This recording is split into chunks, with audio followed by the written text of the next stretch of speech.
मित्रों, भीष्म पितामह की शक्ति से तो अधिकांश लोग परिचित हैं। वे महाभारत के उन योद्धाओं में से एक थे जिनके रहते पांडवों के लिए युद्ध जीत पाना लगभग असंभव था। वैसे तो भीष्म पितामह के पास कई प्रकार के अस्त्र और शस्त्र थे, किंतु भीष्म पितामह के पास 5 ऐसे स्वर्ण बाण थे जो सिर्फ और सिर्फ पांडवों के वध हेतु रखे हुए थे। तो आखिरकार महाभारत के युद्ध में भीष्म पितामह ने इन 5 बाणों का प्रयोग क्यों नहीं किया, जानने के लिए इस वीडियो को पूरा अंत तक देखिएगा। आपके अपने चैनल हिस्ट्री ऑफ गॉड में आप सभी का बहुत बहुत स्वागत है। अगर आपने अभी तक हमारे चैनल को सब्सक्राइब नहीं किया तो हमारे चैनल को सब्सक्राइब कर दीजिए, इस वीडियो को लाइक कर दीजिए, बेल आइकन आएगा उसे ऑल पे सेट कर दीजिएगा ताकि हमारी लेटेस्ट वीडियो सबसे पहले आपके पास पहुंचे। मित्रों, महाभारत के युद्ध में कौरवों और पांडवों के बीच भीषण युद्ध चल रहा था। युद्ध के पहले दिन पांडवों ने इंद्रव्यूह की रचना की थी, जिसके उत्तर में कौरवों ने अर्धचक्रव्यूह की रचना की थी। कौरवों के सेनापति थे महामहिम भीष्म और पांडवों के सेनापति थे धृष्टद्युम्न। लेकिन क्या आप लोग जानते हैं कि महामहिम भीष्म के पास 5 ऐसे स्वर्ण बाण थे जो केवल और केवल पांडवों के वध हेतु रखे हुए थे। यदि भीष्म पितामह इन 5 बाणों का प्रयोग करते तो पांडवों का वध निश्चित था।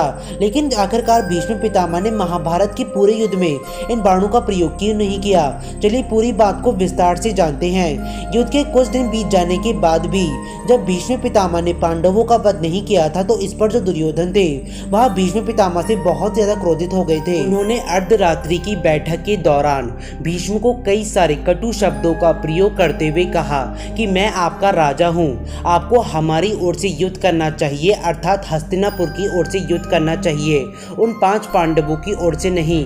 उन्होंने कुरुवंश के नाम पर कई सारी अभद्र टिप्पणियां भी दी। उससे आहत होकर भीष्म पितामह ने अपने तर्कस से 5 बाण निकाले और उन्हें अभिमंत्रित किया, जिसके बाद वो 5 बाण अचानक से स्वर्ण में तब्दील हो गए। भीष्म पितामह ने ये भी कहा कि कल के युद्ध में वह इन 5 बाणों का प्रयोग करके 5 पांडवों का वध करेंगे। वहीं दूसरी ओर भगवान श्री कृष्ण, जिनसे कुछ भी नहीं छुपा था, उन्हें यह बात ज्ञात हो गई थी कि कल के युद्ध में भीष्म पितामह उन 5 बाणों का प्रयोग करेंगे और यदि कल के युद्ध में भीष्म पितामह ने उन 5 बाणों का प्रयोग कर दिया तो पांडवों का वध निश्चित है। तभी भगवान श्री कृष्ण ने अर्जुन को उनका बचा हुआ वरदान याद दिलाया जो उन्हें स्वयं दुर्योधन से प्राप्त हुआ था। जी हाँ मित्रों, इस बात को जानने के लिए हमें थोड़ा पीछे जाना होगा। दरअसल जब दुर्योधन और गंधर्वों के मध्य में युद्ध चल रहा था तब दुर्योधन गंधर्वों के हाथों परास्त हो रहे थे। गंधर्वों ने दुर्योधन को बंदी बना लिया था और वो उनका वध करने ही वाले थे, लेकिन तभी वहां पर अर्जुन आए। अर्जुन ने समस्त गंधर्वों के साथ युद्ध किया और सभी को परास्त कर दिया। साथ ही उन्होंने दुर्योधन और उनके समस्त भाइयों को मुक्त भी करवाया।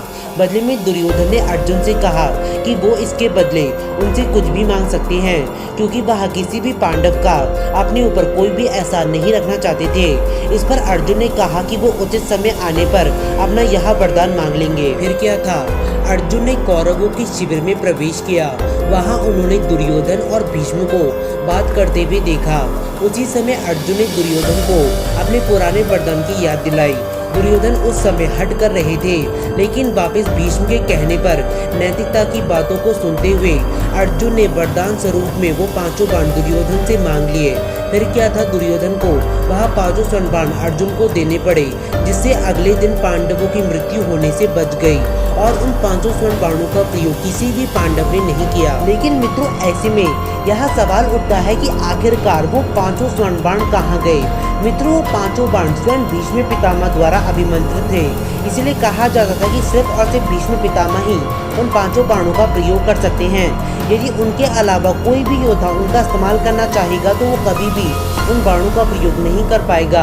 मित्रों, ऐसा कहा जाता है कि भीष्म पितामह की मृत्यु के बाद वो 5 बाण भी नष्ट हो गए थे, लेकिन कुछ लोग ऐसा मानते हैं कि भीष्म की मृत्यु के बाद भी वो 5 बाण अर्जुन के पास थे, लेकिन अर्जुन के बाद वह बाण कहाँ गए इसका कोई भी उल्लेख महाभारत में नहीं किया गया है।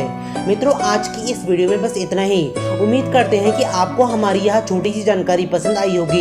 यदि पसंद आई है तो वीडियो को लाइक कर दीजिए और चैनल को सब्सक्राइब कर दीजिए, क्योंकि हमारे चैनल पे सनातन धर्म से जुड़ी गई सारी जानकारी हम सीधा आप तक पहुंचाते हैं। एक बार जाने से पहले सभी जीवों के कल्याण हेतु जय श्री कृष्ण अवश्य कहिएगा। आप सभी का धन्यवाद।